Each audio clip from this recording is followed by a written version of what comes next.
আইনগত বিচার্য বিষয় বা সম্মতিক্রমে আইনগত মানে বিচার্য বিষয় নির্ধারণ এবং আইনগত বিচার্য বিষয় বা সম্মতিক্রমে বিচার্য বিষয় মোতাবেক মামলা নিষ্পত্তি। Settlement of issue of determination of suit on issue of law or issue agree upon. এটার মানেটা কি দাদা? আমরা আসতেছি।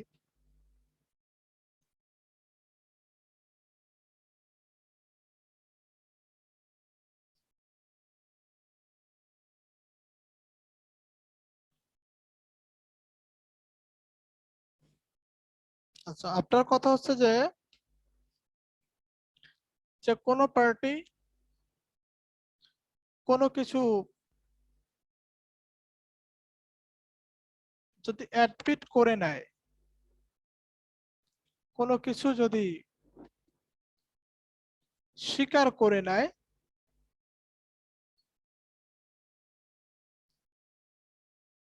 তাহলে সেই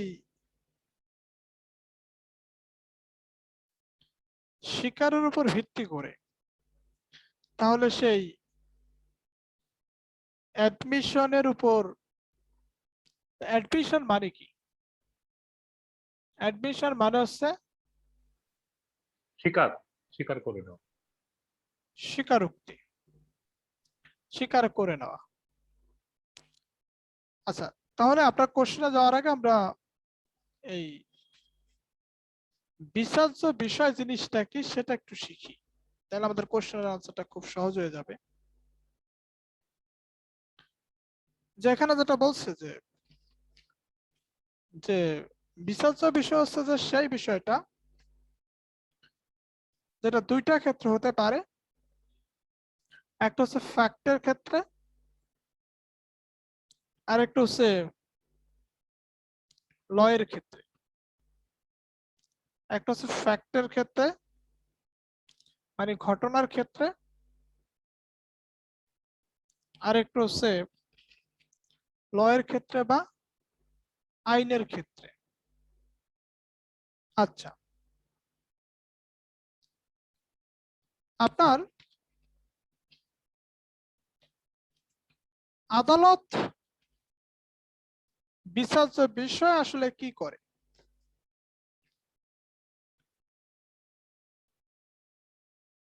মানে ফ্রেমিং অফ ইস্যুস। আমরা যদি ক্রিমিনাল প্রসিডিউরে যাই, সেখানে আদালত আসলে কি করে? সেখানে আমরা বলি framing of charge, charge frame করা, চার্জ গঠন করা। চার্জ গঠন করা দ্বারা বোঝায় যে এই কয়েকটা পয়েন্টে অ্যাকিউজড সম্ভবত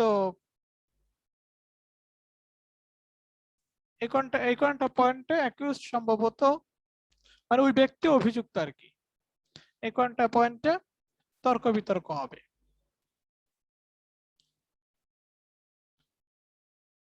তো ফ্রেমিং অফ ইস্যুস বলতে বোঝাইছে আমি আদালতে প্ল্যান সাবমিট করলাম, তা আমি আমার প্ল্যানটা দাবিটা উল্লেখ করলাম,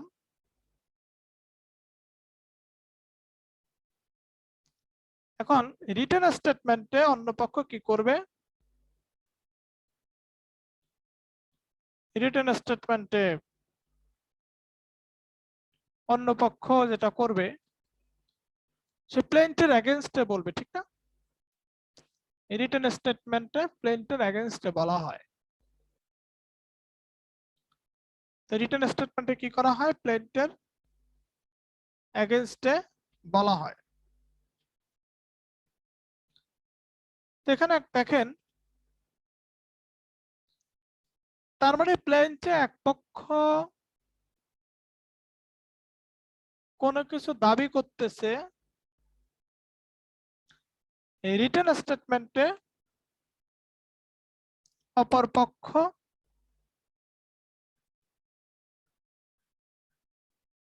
এই রিটেন স্টেটমেন্টে অপর পক্ষ কি করতেছে? সেটা অস্বীকার করতেছে, ঠিক না? অস্বীকার করে যে বিবৃতিটা দেয় এটার নামই হচ্ছে রিটেন স্টেটমেন্ট।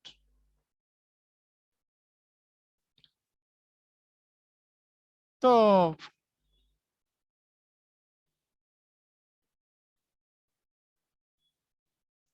যেটা হয়েছে যে প্লেন্টিভের মাধ্যমে এক পক্ষ দাবি করে, প্লেন্টিভ দাবি করে রিটেন স্টেটমেন্টের মধ্যে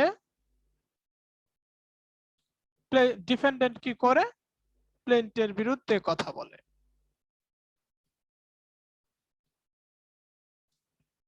প্লেন্টের বিরুদ্ধে কথা বলে। আচ্ছা, যদি এরকম হয়, আমরা যদি সিম্পলি চিন্তা করি, প্লেন্টিভ প্লেন্টের মধ্য দিয়ে 10টা দাবি, রিটেন স্টেটমেন্ট প্লেন্টিভ প্লেন্টের মাধ্যমে 10টা দাবি ডিফেন্ডেন্টের কাছে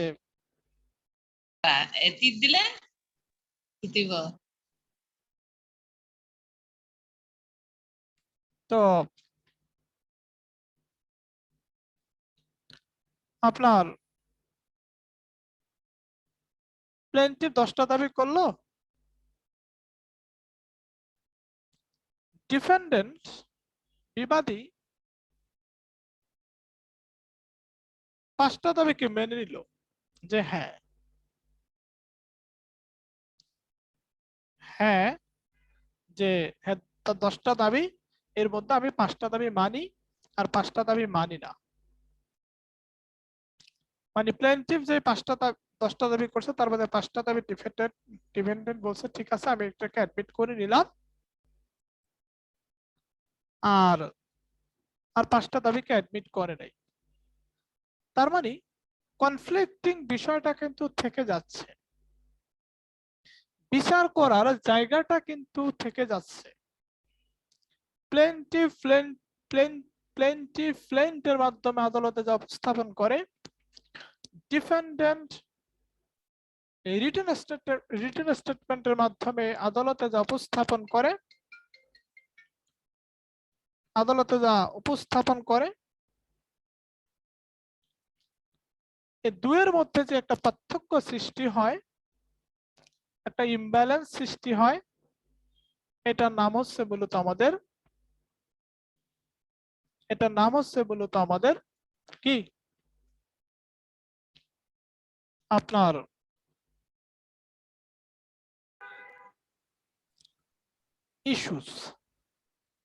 ইস্যুস। তাহলে এটা কি বিচার্য বিচার্য বিষয়? এটার নাম হচ্ছে আমাদের বিচার্য বিষয়। তাহলে বিচার্য বিষয় জিনিসটা কি এটা আমাদের স্পষ্ট করে বলে দিছে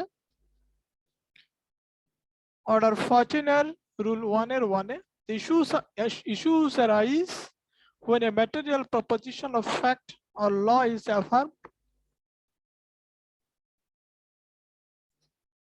by the one party and denied by the other.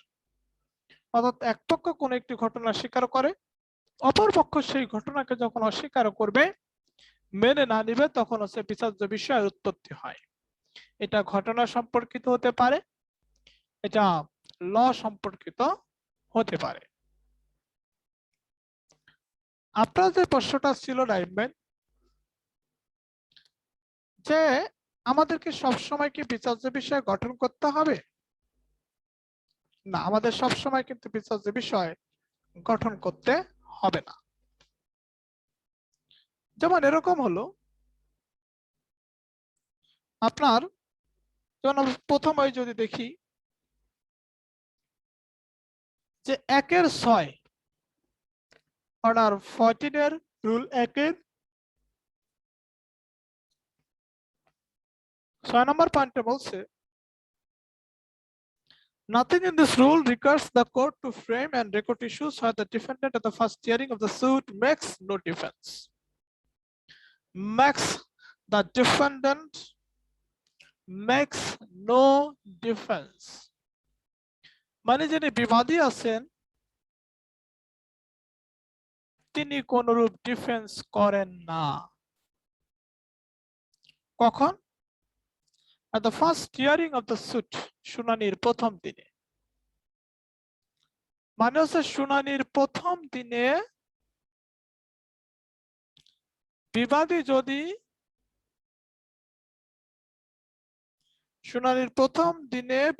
যদি কোনরূপ ডিফেন্স বা আত্মপক্ষ সমর্থন না করে তাহলে আদালত কি করবে না?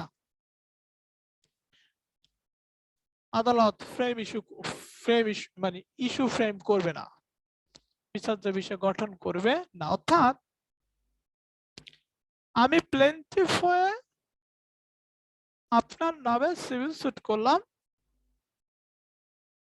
আপনি কোনো ডিফেন্সই করলেন না, দ্যাট মিনস আপনি এগুলো মেনে নিছেন, তাহলে সেখানে কোনো দ্বন্দ্বের বিষয় থাকে, সেখানে তো ডিফেন্স করতেছেন না, তার মানে সেখানে কোনো দ্বন্দ্বের বিষয় থাকে না।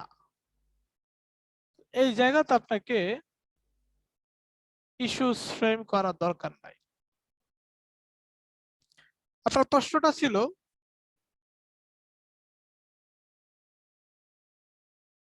আচ্ছা, একটা মামলা আমরা 89A তে গিয়ে দেখব, সেকশন 89A, সেকশন 89A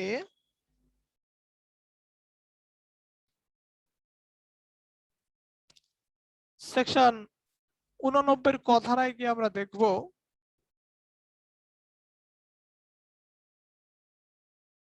আপনার এখানে স্পষ্ট করে বলে দেওয়া আছে রুল 6 এ। 89 এতে যেটা আছে, যেমন আমাদের মামলাতে 2012 সালে মেডিয়েশন করাকে, মধ্যস্থতা করাকে বাধ্যতামূলক করে দিয়েছে। মেডিয়েশন করাকে বা মধ্যস্থতা করাকে বাধ্যতামূলক করে দিয়েছে। কিরকম? আমি আদালতে কি করব? আমি আদালতে একটা প্লেন সাবমিট করব, ডিফেন্ডেন্ট কি করবে? রিটেন স্টেটমেন্ট দিবে। যখন রিটেন স্টেটমেন্ট দেওয়া হয়, মানে বাদী অভিযোগ জানালো, বিবাদী তার বিরুদ্ধে অবস্থান করে কি করলো? বিবাদী তার বিরুদ্ধে অবস্থান করে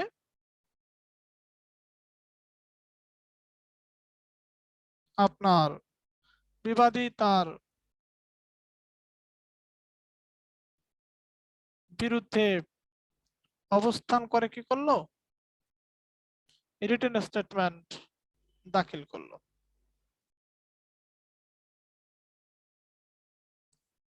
তো এই যে দেখেন বিষয়টা, রিটেন স্টেটমেন্ট, আপনার submission of written statement, after submission of written statement,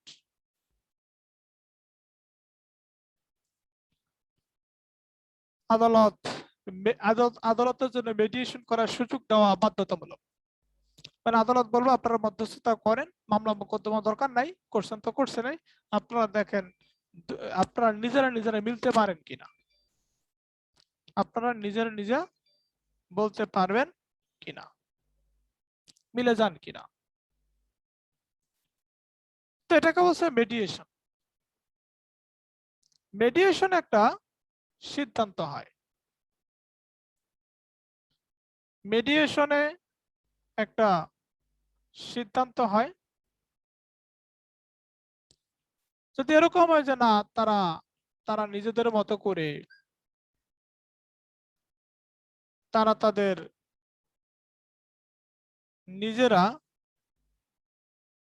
নিজেদের মতো করে মিলে গেছে,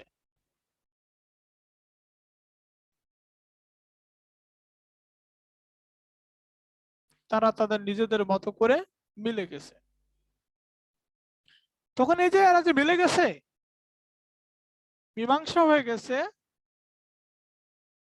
দুইজন দুই পক্ষের সাথে মিলে গেছে, বা একটা মধ্যস্থতা একটা সমাধান আছে, সেটার উপর ভিত্তি করে আদালত একটা ডিক্রি দেয় এটার নাম হচ্ছে কনসেন্ট ডিক্রি। এটার নাম হচ্ছে কনসেন্ট ডিক্রি, বাংলা বলে সম্মতি সূচক ডিক্রি, বাংলায় বলে সম্মতি সূচক ডিক্রি। তাহলে যখন হচ্ছে এরা মিলে গেছে মধ্যস্থতায়, এরা মিলে গেছে মধ্যস্থতায়, সমাধান হয়ে গেছে, এটার উপর বেস করে আদালত একটা ডিক্রি দেয়। সেই ডিক্রিটার নাম হচ্ছে কনসেন্ট ডিক্রি বা সোলে ডিক্রি বা সম্মতি সূচক ডিক্রি। এখানে ইস্যু ফ্রেম করার দরকার নাই, অর্থাৎ কম্প্রোমাইজ ডিক্রিতে, কনসেন্ট ডিক্রিতে এক পক্ষ অপর পক্ষকে, অপর পক্ষ এক পক্ষ, অর্থাৎ উভয়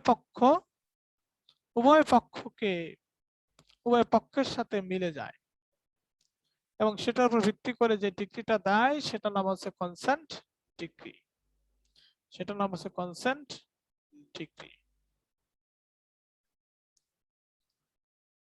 তো দেখেন, যখন হচ্ছে এক পক্ষ আরেক পক্ষের সাথে মধ্যস্থতায় মিলে যায় বা একটা সমাধান হয়ে যায়, তখন কি হয়? তখন কিন্তু আর ইস্যু ফ্রেম করার দরকার নাই, তখন কিন্তু আর ইস্যু ফ্রেম করার, বিচার্য বিষয় গঠন করার দরকার নাই। কারণ মধ্যস্থতার তো একটা সমাধান চলেই আসে, মানে মধ্যস্থতা বলতে সালিশি আর কি, সেখানে তো একটা সমাধান চলেই আসে। সো সেখানে ইস্যু ফ্রেম করার দরকার নাই, অর্থাৎ দ্বন্দ্বের আর জায়গা সেখানে থাকে না। নাইম ভাই ক্লিয়ার? উত্তর ক্লিয়ার? এবং অবশ্যই হ্যাঁ দাদা, অবশ্যই এই কনসেন্ট ডিক্রি দেওয়া হবে, সম্মতি সূচক দেওয়া হবে after the submission of written statement, লিখিত জবাব দাখিলের পরে। কারণ লিখিত জবাব দাখিলের পরেই আদালত সর্বোচ্চ 17 দিনের মধ্যে মেডিয়েশনে সমাধান করার জন্য বলে, মধ্যস্থতায় সমাধান করার জন্য বলে, দাদা এটা তো তাহলে এটা তো দাদা আপনার মধ্যস্থতায় সমাধান করার জন্য বলে। এবং সেই সমাধানের রিপোর্ট যখন তার কাছে দেওয়া হয় বা মেডিয়েশনের রিপোর্ট যদি দেওয়া হয় বা মেডিয়েশনে যদি একটা সমাধান হয়, সেটার উপর বেস করে আদালত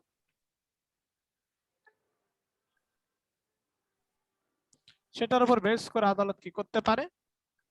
সেটার উপর বেস করে আদালত একটা ডিক্রি দিতে পারে। ওকে,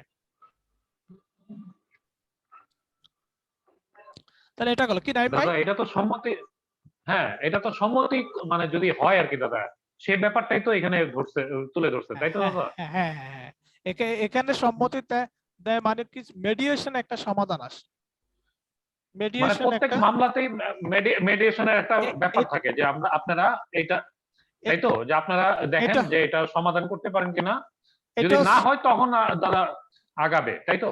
এটা হচ্ছে বাধ্যতামূলক করে দিছে। 2012 সালে দাদা এটা। হ্যাঁ, এটা হচ্ছে একবারে বাধ্যতামূলক করে দিছে 2012 কত সালে। সালে দাদা এটা? 2012 সালে সিপিসি অ্যামেন্ডমেন্ট হয়, সেখানে এটাকে বাধ্যতামূলক করে দিছে 2012 সালে। সিপিসি সর্বশেষ সংশোধন হচ্ছে 2012 সালে, সেখানে এটাকে অ্যামেন্ডমেন্ট করে দেওয়া হয়। তাহলে দাদা এই 14 আদেশ 14 যেটা 14 যেটা, এটা কি আপনার নতুন করে সংযোজন হয়েছে 12 সালের পরে না, তাই হ্যাঁ, না? না না না, যেহেতু অ্যামেন্ডমেন্ট হয়েছে। এটা হচ্ছে সংশোধন হচ্ছে 2012 সালে। কোনটা আদেশ 14? What is 14? না না না না, আদেশ 14 তো আর 2012 সালে হয় নাই, ওই মেডিয়েশনের হ্যাঁ, জায়গাটাকে বাধ্যতামূলক করে দিচ্ছে 2012 সালে by including 89 sections of CPC এর 89 ক 89 হ্যাঁ 89 ক ধারা সংশোধনের মধ্য দিয়ে এটাকে বাধ্যতামূলক করে দেয় এবং সেখানে মেডিয়েশন করার একটা সুযোগ করে দেয়, মানে সুযোগ না সরি, এটা আদালতের জন্য বাধ্যতামূলক, মানে আদালত বিচার প্রক্রিয়া যাইতেই পারবে না। যখন রিটেন স্টেটমেন্ট আদালতের কাছে চলে আসবে আদালত যাইতে পারবে না, তখন ওই মেডিয়েশনে তাহলে পাঠাবে। চল- তখন মেডিয়েশনে পাঠাবে যে দাদা, আপনারা আপনারা সমাধান করে আসেন, আপনারা তাহলে এই 14 সমাধান 14 করে সাথে 14 সাথে হ্যাঁ 89 পড়তে হবে। না না না না ওই যে আমরা যদি ওই জিনিসটাকে আপনার প্রশ্নকে যদি ব্যাখ্যা করতে যাই তখন 89 এ পড়তে হবে, যেখানে আপনার কনসেন্ট ডিক্রি শব্দটা থাকবে সেখানে আপনার উল্লেখ করতে হবে 89 এ। আচ্ছা, বুঝছেন সবটা? যেখানে কনসেন্ট হ্যাঁ। ডিক্রি থাকবে সেখানে উল্লেখ করতে হবে 89 এ। আচ্ছা ওকে, আচ্ছা, ঠিক আছে। তাহলে 89 এটা হলো নতুন আপনার সংযোজন করা হয়েছে 2012 সালে। 2012 সালে, এবং এটা মান্য করা আদালতের জন্য বাধ্যতামূলক, এবং এটা বাধ্যতামূলক। আদালতকে মেনে চলতেই হবে, এটা আদালতকে মেনে চলতেই হবে। দাদা কখন তবে দাদা, আরবিট্রেশন এটা- করতে হবে? কি দাদা আরবিট্রেশন? হ্যাঁ, কখন করতে হবে? আরবিট্রেশন কখন করতে হবে এটা কিন্তু বলে দিছে আপনার 89 বি তে। তাহলে আমরা 89 এগুলো আমরা পড়বো অবশ্য, তাহলে আমরা 89 বি তে একটু যাই। এখানে দেখেন আরবিট্রেশনের কথা বলে দিচ্ছে, আরবিট্রেশন মানে সালিশ আর কি। এখানে এখানে বলে দিচ্ছে যে আপনি যে কোনো সময় করতে পারবেন এবং মামলা উঠায় নিয়ে করতে পারবেন, এবং ওই যে সালিশ আইন আছে না, ওই সালিশ আইনের অধীনে, সালিশি আইনের অধীনে আপনি যে কোনো সময় করতে পারবেন। আর মেডিয়েশনকে ধরেন ধরেন মেডিয়েশন একটা সিদ্ধান্ত আসলো বা আসলো না, বা হচ্ছে মামলার স্বাভাবিক প্রক্রিয়া চলতেছে, আপনার মেডিয়েশন বা মেডিয়েশন মানে মেডিয়েশনের জন্য পাঠাইছে বাট ওখানে কোনো সমাধান হয় নাই, তার মানে মামলাটা মামলার মতো করে চলতে থাকবে, ঠিক না? নরমালি কি হয়, মেডিয়েশনের সমাধান হয় না, মধ্যস্থতার সমাধান হয় না, তখন কি হয়, হ্যাঁ হ্যাঁ তখন হচ্ছে আপনার যেই অবস্থা থেকে মেডিয়েশনটা হয় সেই অবস্থা থেকে আবার মামলাটা চলতে থাকে, ঠিক আছে? সেই অবস্থা থেকে মামলাটা চলতে থাকে। আর আরবিট্রেশন হচ্ছে যেমন মামলাটা চলতেছে যে কোনো স্টেজে গিয়ে মামলাটা তুলে নিয়ে বললেন আমরা সালিসের মাধ্যমে সমাধান করে নিব, আদালত বলবে ঠিক আছে, আদালত বলবে ঠিক আছে। অর্থাৎ বাদী বিবাদী যখন হয়রান হয়ে যাবে তখন হ্যাঁ, আর যখন পারবে না। হুম। মানে এমনও হয় বাদী বিবাদী একসাথে রিকশায় করে যায়, বাদী বিবাদী একসাথে রিকশায় করে কিন্তু যায়, হ্যাঁ মানে মামলা চালাতে চালাতে তারা অস্থির হয়ে যায়, মামলা চালাতে চালাতে তারা কিন্তু অস্থির হয়ে যায়। ওকে, আচ্ছা এখানে আমরা ছিলাম হচ্ছে ফ্রেমিং অফ ইস্যুস। এখানে আমাদের অর্ডার 14 কিন্তু রিটার্নের জন্য আমাদের না পড়লেও হবে, আমরা জাস্ট একটা জায়গাতে টাচ করব, সেটা হচ্ছে যে কি পড়বে এটা দরকার নেই আসলে, অ্যাকচুয়ালি এগুলো প্রিলির পড়া, সবাই প্রিলির পড়া। আচ্ছা আমরা একটা জায়গা পড়ি যে কোন কোন জায়গাতে কোন কোন অবস্থায় ইস্যু ফ্রেম করার প্রয়োজন নাই, কোন কোন জায়গাতে বা কোন কোন অবস্থায় ইস্যু ফ্রেম করার প্রয়োজন নাই। এখানে একটা ব্যাপার খেয়াল করেন যে আপনার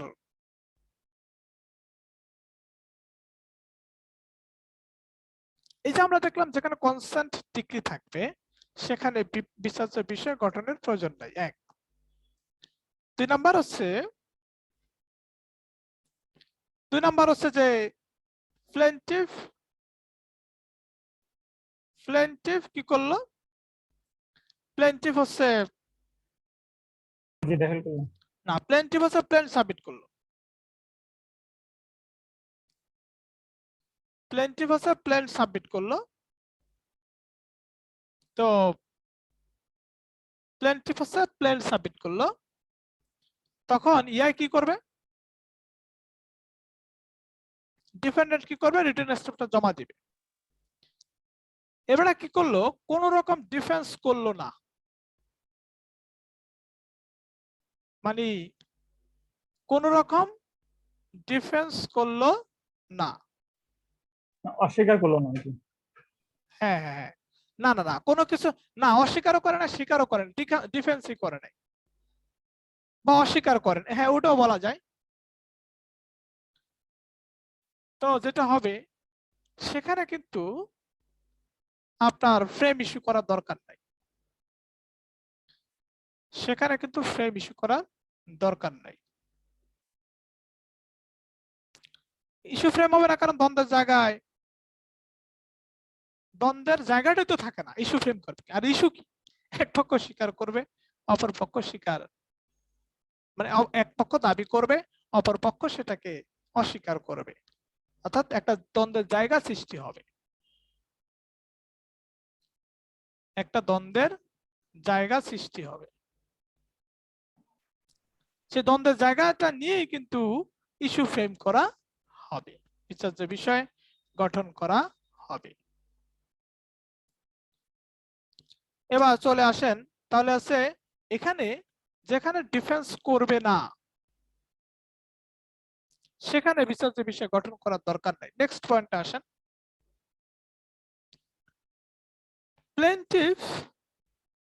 প্লেন্টে তার দাবি দেওয়া নিয়ে কিছু স্পেসিফিক বিষয় কি করে? উল্লেখ করে। রিটেন স্টেটমেন্টও ডিফেন্ডেন্ট কি করে? তার দাবি দেওয়া নিয়ে কিছু বিষয় উল্লেখ করে, ঠিক না? তো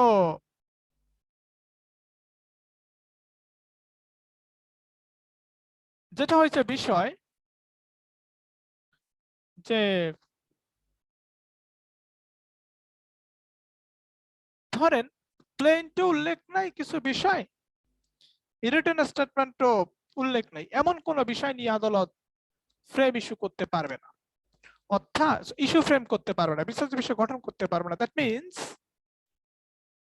প্লেন্টিফে যেটা উল্লেখ নাই, এই রিটেন স্টেটমেন্টে যেটা উল্লেখ নাই, সেই বিষয়ে আদালত ইস্যু ফ্রেম করতে পারবে না।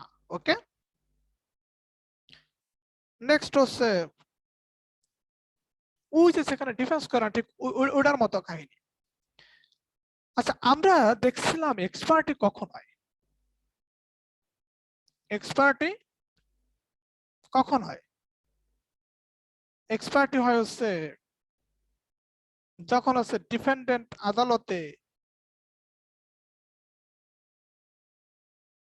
উপস্থিত হয় না, নির্ধারিত শুনানিতে ডিফেন্ডেন্ট আদালতে উপস্থিত হয় না, ডিফেন্ডেন্ট আদালতে উপস্থিত হয় না, তখন এক্সপার্টি হয়। আচ্ছা, ডিফেন্ডেন্ট আদালতে উপস্থিত হয় না, দ্যাট মিন্স কি? কোনো দ্বন্দ্বের জায়গা নাই, মানে ডিফেন্ডেন্টের ডিফেন্স করার জায়গা নাই, দ্যাট মিন্স কোনো বিচার্য বিষয়ও নাই, কোনো বিচার্য বিষয় নাই, অর্থাৎ আদালত কোনো দ্বন্দ্বের জায়গা খুঁজে পাচ্ছে না, আদালত কোনো দ্বন্দ্বের জায়গা খুঁজে পাচ্ছে না। তো এরকম বিষয় আবার হচ্ছে যে যারা হচ্ছে তাদের মানে মানে এমন হয় না যে আমি আমি একটা বিষয় উপস্থাপন করলাম, একটা বিষয় উপস্থাপন করলাম, সেই বিষয়টা ডিফেন্ডেন্ট, মানে আমি প্লেন্টিভে যেটা বললাম সেটা কিছু অংশ ডিফেন্ডেন্ট কি করছে, কিছু অংশ ডিফেন্ডেন্ট হচ্ছে মেনে চলছে, মেনে নিছে, স্বীকার করে নিছে, তাহলে সেই বিষয়ে ইস্যু ফ্রেম করার দরকার নেই। তাহলে আমরা এখান থেকে পড়লাম কোন কোন ক্ষেত্রে ইস্যু ফ্রেম করার দরকার নাই। এবার আমরা আসি এখান থেকে কিভাবে আসতে পারে। মূলত এটা রিটেনের জন্য পড়া না ভাই, টোটালি অর্ডার 40 রিটেনের জন্য পড়া না, আমরা জাস্ট একটু আইডিয়া নিয়ে গেলাম। একটু আইডিয়া নিয়ে গেলাম যে যে কখন হচ্ছে ইস্যু ফ্রেম করার প্রয়োজন নাই, কখন হচ্ছে ইস্যু ফ্রেম করার দরকার নাই। এবার আসেন যে এই যে ইস্যু যখন ফ্রেম করা হয় এটাকে ইস্যু যখন ফ্রেম করা হয় এটাকে অ্যামেন্ড করা যায় কিনা বা স্ট্রাইক আউট করা যায় কিনা। আমরা স্ট্রাইকিং আউট অফ প্লিডিংস দেখছিলাম না, আমরা স্ট্রাইকিং আউট অফ প্লিডিংস দেখছিলাম, আমরা অ্যামেন্ডমেন্ট অফ প্লিডিং দেখছিলাম, আর আমরা এখানে দেখব amendment of issues and strike out issues. দাদা স্ট্রাইক আউট আপনার 6-17 না? স্ট্রাইক আউট হচ্ছে 6-16-তে। 16 হ্যাঁ, আর এখানে হচ্ছে আমাদের রুল 5, এখানে হচ্ছে আমাদের রুল 5, এখানে হচ্ছে আমাদের রুল 5। এখানে বলছে যে at any time before passing a decree the court may amend the issues or frame additional issues